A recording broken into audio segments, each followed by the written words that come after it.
Hello everybody, Captain Marty Brill here. It's going to be a good day. In fact, it's going to be a good Friday. It is Good Friday. Happy Easter to everyone. Some big changes in the fishing over the last couple of days since I last talked to you. Most of it on Wednesday, but still some stuff to talk about yesterday as well. As we go into the weekend, we're going to see a lot of things improving. I'll be back in just a moment to tell you all of that and then to handle a letter from a listener that will be informative to everybody. So stay right where you're at. Looking for adventure? Head to Pirates Cove Marina in Mania, where exciting charter fishing meets waterfront vibes. Whether you're a seasoned angler or a first-timer, enjoy offshore, nearshore, and inlet trips with expert crews and quality boats. Need fuel? Pirates Cove offers diesel and non-ethanol gas. Need rods, reels, bait, tackle, and marine supplies? Pirates Cove has that too. Visit their ship store for premium sunglasses, exclusive Pirates Cove gear, and unique gifts. After your trip, relax with snacks, cold drinks,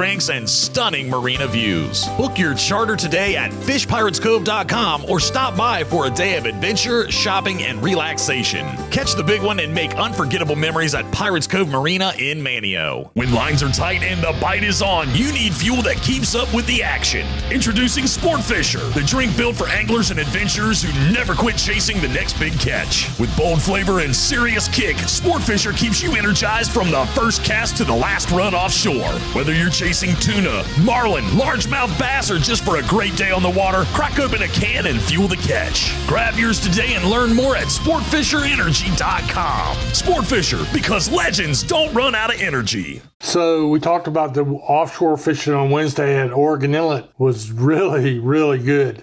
For starters, they had a great yellowfin tuna bite offshore. Our first one of the spring, there were a couple of boats that had limits of yellowfin tuna, several boats that had 6, 8, 9, stuff like that. In other words, more than just a random yellowfin tuna. And they were a nice class of fish. So that was really good. And I'm hoping that we'll get back into the reports on those. We've been talking all winter about the bluefin tuna. And look, we're not done with them yet. Because while they were offshore catching yellowfin tuna, the big bluefin tuna, when I say big, they were actually the 60 pounders to 100 pounders. They're not the 500 pounders, which the bluefin tuna can be that big, but they were at the sea buoy at Oregon Inlet, and folks went out there and caught and released some nice bluefin tuna right at the sea buoy. I think you can still keep the one under 73 inches. So you had two different places of bluefin tuna. That was really, really cool. That's about all I have for the offshore report, but things are starting to cut loose on the beaches and around the inlet. It all began last week down in Ocracoke. Water temperatures down there a little bit warmer. They've been catching drum in the inlet in pretty good numbers, and also a few off the beach. I saw yesterday morning at sunrise, there was a couple of 44-inch drum caught, so that's pretty good. And Tradewinds Tackle reporting that. And,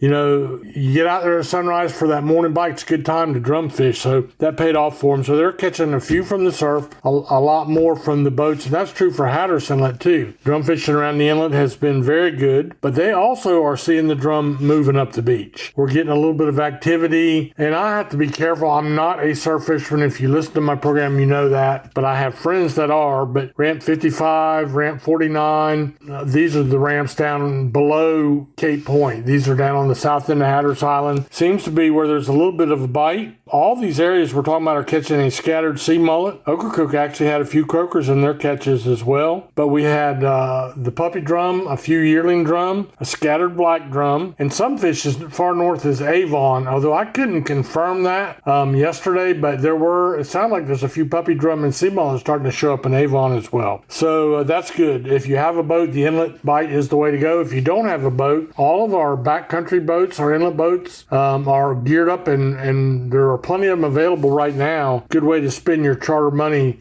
this time of year is to go with one of those guys and go inlet fishing. I think that's about it for our Surf and Pier report. We'll take a break. We're going to come back and we're going to talk about our backcountry report, and then we're going to address a question from a listener, so stay tuned. Teachers Lair Marina in Hatteras Village is the closest spot on the Outer Banks to the Gulf Stream. Just inside Hatteras Inlet, Teachers Lair is fully loaded with bait, tackle, ice, snacks, and drinks for your fun-filled day out on the water.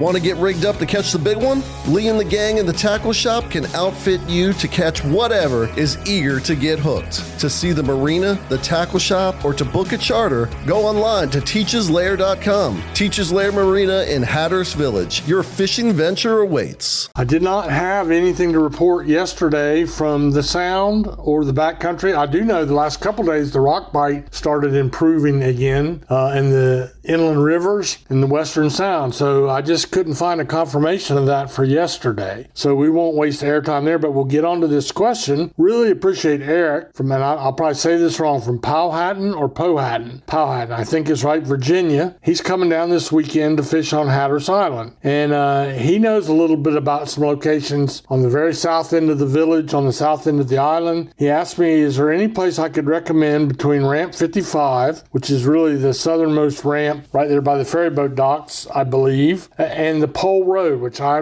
had an idea what the Pole Road is, but didn't know for sure. So what did I do? I called the most knowledgeable surf fisherman I know, which is Kara Eakes, who owns Red Drum Tackle and runs it there with her son Bobby and their great staff. And she told me that there is a good spot. Once you go south of Ramp 55, the beach will start it will cut in and cut out along the Pole Road as you go further down to the inlet proper. And she says when you get down there a pretty good ways, you'll see where the bar actually comes to the beach. And that is the spot that she recommended that Eric should fish this weekend. Really good place for soft plastic baits, which is what she's recommending for Eric and his wife. The Z-Man lures are really good because they're scented and they're tough. Half-ounce jig heads are good, and she tried to explain to me the jig heads they use and sell at Red Drum are round-headed, not the conical style. And she told me why. It has something to do with the way they bounce across the bottom. A little bit too high-tech for me, not being a surf fisherman, but the soft plastic shrimp are good. The shrimp flavor on a curly tail grub.